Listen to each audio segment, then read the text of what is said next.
Alors aujourd'hui, la bioferme marque un changement spectaculaire sur plusieurs sujets. D'abord, c'est la première fois qu'on travaille sur un centre de traitement de déchets qui va accueillir plusieurs types de déchets, là une trentaine de types de déchets, et ils vont être transformés en compost, en humus, donc avec une qualité qui sera très élevée, puisqu'en plus ici, on aura les moyens d'améliorer la qualité agronomique pour en faire de vrais produits fertilisants.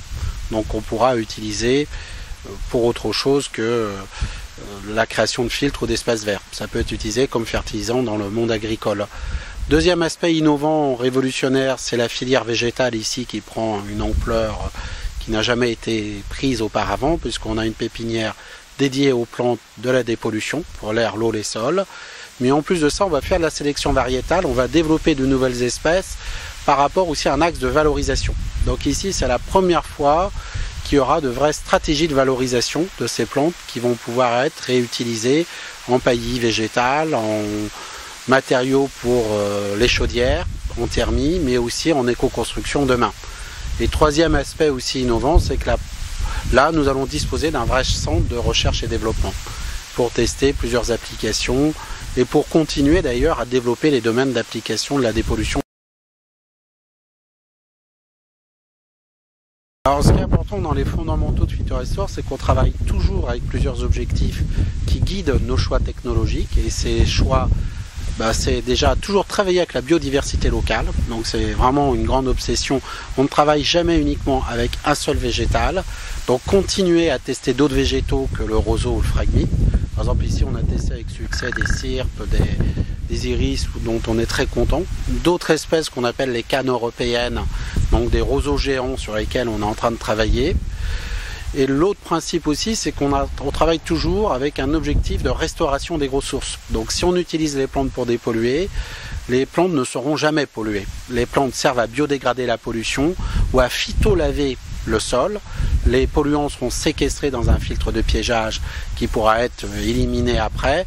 La plante est toujours intacte et complètement valorisable. Alors ça, c'est un parti pris qu'on a pris depuis 18 ans qu'on travaille sur la dépollution par les plantes, qui fait qu'on peut travailler aujourd'hui justement sur les filières de valorisation de biomasse.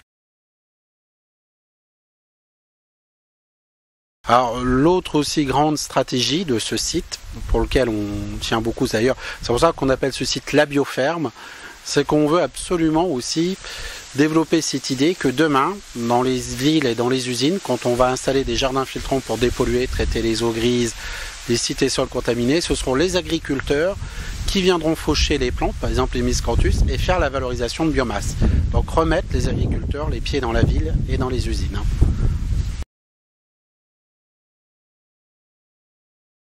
Nous savons que la stratégie de demain, c'est de participer à ce changement urbain, où demain on fera des villes qui devront respecter les cycles écologiques et utiliser des procédés vivants. Donc nous n'avons aucun doute que demain, la solution, c'est de développer donc des solutions filtres végétales qui transforment les eaux, mais aussi les matières organiques. Même les matières organiques de déchets en pied d'immeuble peuvent être transformées en humus hétéro. Donc aujourd'hui, notre stratégie par rapport à la ville et aux usines, c'est ce changement culturel.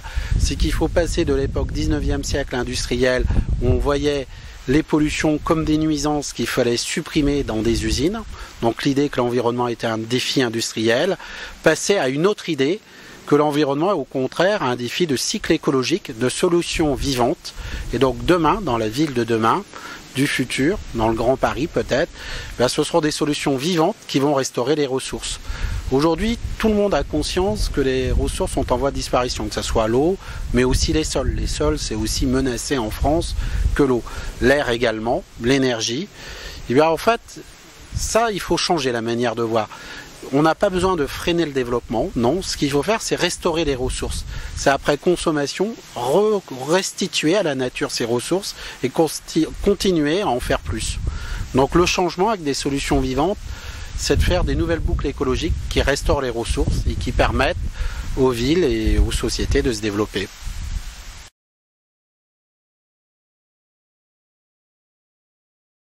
Alors effectivement, là on voit que pour l'air, comme il n'y a pas de vraie réglementation sur l'air. Donc une des conséquences, c'est lorsqu'on a le débat par exemple du Grand Paris, personne ne va donner l'idée qu'on peut, au moment de la couverture du périphérique de Paris, mettre des filtres plantés qui traitent toute cette pollution qui est massive, qui est énorme. La pollution de l'air du périphérique de Paris dépasse Paris, va jusqu'aux frontières, jusqu'en Belgique, donc ça a un impact énorme sur les populations. C'est plusieurs années d'espérance de vie en moins, alors qu'aujourd'hui on a les moyens, des solutions esthétiques pour traiter cette pollution de l'air. Donc il est temps de se mobiliser non seulement pour la pollution du périphérique, mais pour n'importe quelle couverture d'autoroute, d'ouvrage, même ferroviaire, mais aussi pour chaque parking d'immeubles souterrains, au lieu de rejeter cet air pollué dans les rues où passent des populations sensibles, des enfants, des bébés en poussette, des personnes âgées, on pourrait traiter cette pollution sur les toitures et réduire cette agression qui est énorme aussi. Alors le problème de la pollution de l'air, c'est que c'est une pollution invisible. Ça crée des maladies cancérigènes et autres qu'on voit dans le temps. D'ailleurs, on ne sait pas si on peut rattacher ce problème de pollution aux maladies.